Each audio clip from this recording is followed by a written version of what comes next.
Bienvenue sur le podcast Puissante et rayonnante, le podcast pour les femmes actives et spirituelles qui veulent se reconnecter à leur énergie féminine et illuminer dans ce monde. Je suis Amandine Herbette, enseignante, thérapeute et coach de transformation. Dans ce podcast, je te partage des conseils simples, concrets et intuitifs pour que tu puisses te libérer, reprendre ton pouvoir et rayonner grâce à la puissance de ta féminité. Au programme Santé holistique féminine, guérison et empowerment. En attendant, je t'invite à t'abonner à ce podcast pour ne pas rater d'épisodes. Et je te souhaite une bonne écoute. Yarana, bonjour, j'espère que tu vas bien. Aujourd'hui, je vais te donner 4 clés pour te reconnecter à ton énergie féminine et tout d'abord t'expliquer les bienfaits de cette reconnexion et puis t'expliquer qu'est-ce que l'énergie féminine. Dans une société où l'action et la performance sont valorisées, la femme a tendance à adopter des comportements plutôt masculins et elle met souvent de côté sa féminité pour pouvoir coller à ce qu'on attend d'elle dans le travail et même dans la vie familiale ou personnelle. Et donc elle joue à la fois un rôle d'homme et de femme bien souvent et se forge une carapace qui va la protéger. Et même si elle reste féminine, la femme peut tomber dans un féminin négatif, soit un excès de contrôle sur les autres, ou soit un sens démesuré du sacrifice. Est-ce que tu te reconnais là-dedans?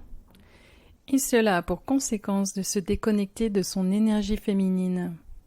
Elle n'est plus en lien avec l'énergie puissante et douce de son centre, et ne se ressource plus, et elle perd le sens de la créativité. Quels sont les bienfaits de la reconnexion à son énergie féminine? Alors une femme connectée à son énergie féminine, c'est une femme joyeuse, épanouie et sensuelle. Et lorsque tu comprends comment utiliser et faire circuler cette énergie en toi, la vie devient plus fluide. Il est nécessaire de passer par le corps et par les ressentis. Le mental et l'intellect ainsi que l'action ne sont plus prépondérants. Ils ont juste un rôle d'allié. Et le côté yang, masculin, n'écrase plus le féminin. Il le soutient. Ça, c'est vraiment important. Et la femme déconnectée de son énergie féminine va souvent être aigrie. Elle n'écoute pas ses besoins, elle se sacrifie pour les autres.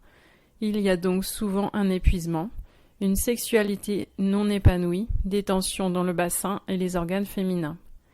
Et lorsque tu te reconnectes à ta puissance douce, qui est ton féminin, tu ressens une grande vitalité en toi, une belle énergie de créativité.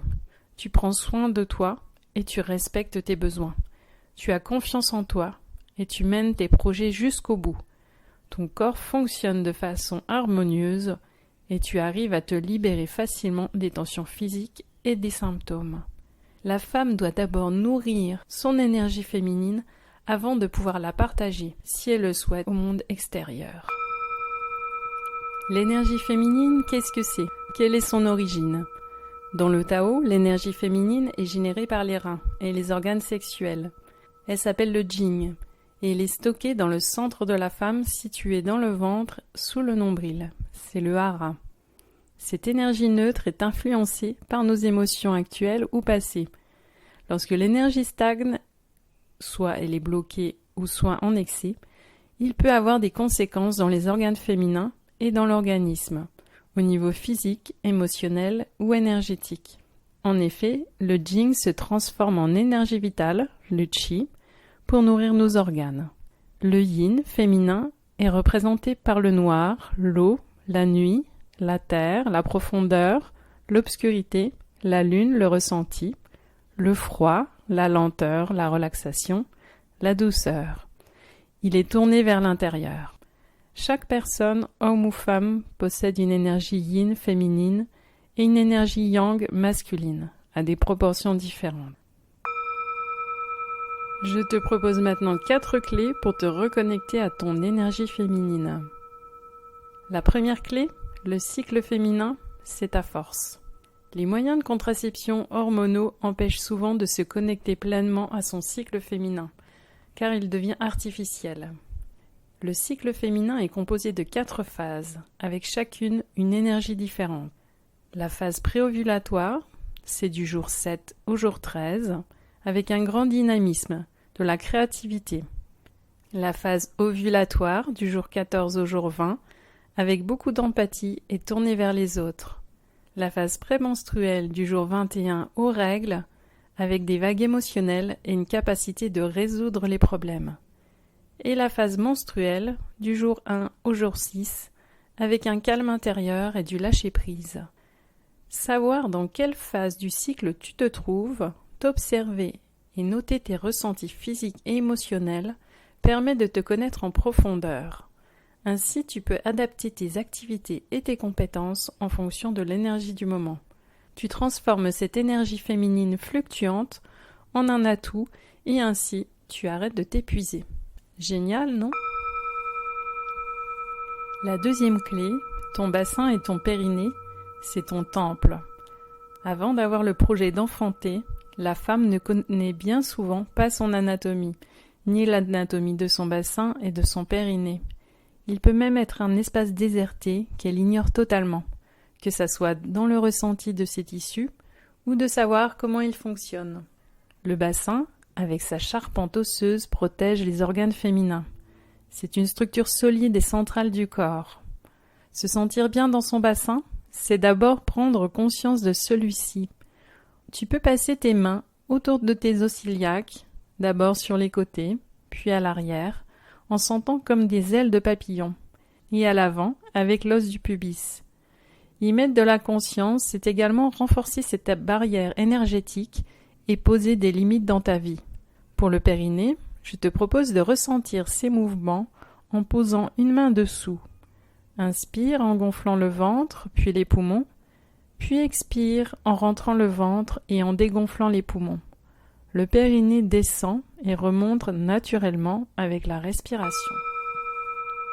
La troisième clé. L'énergie dans tes organes féminins, c'est le feu créatif. Les organes contiennent le feu créateur de la femme.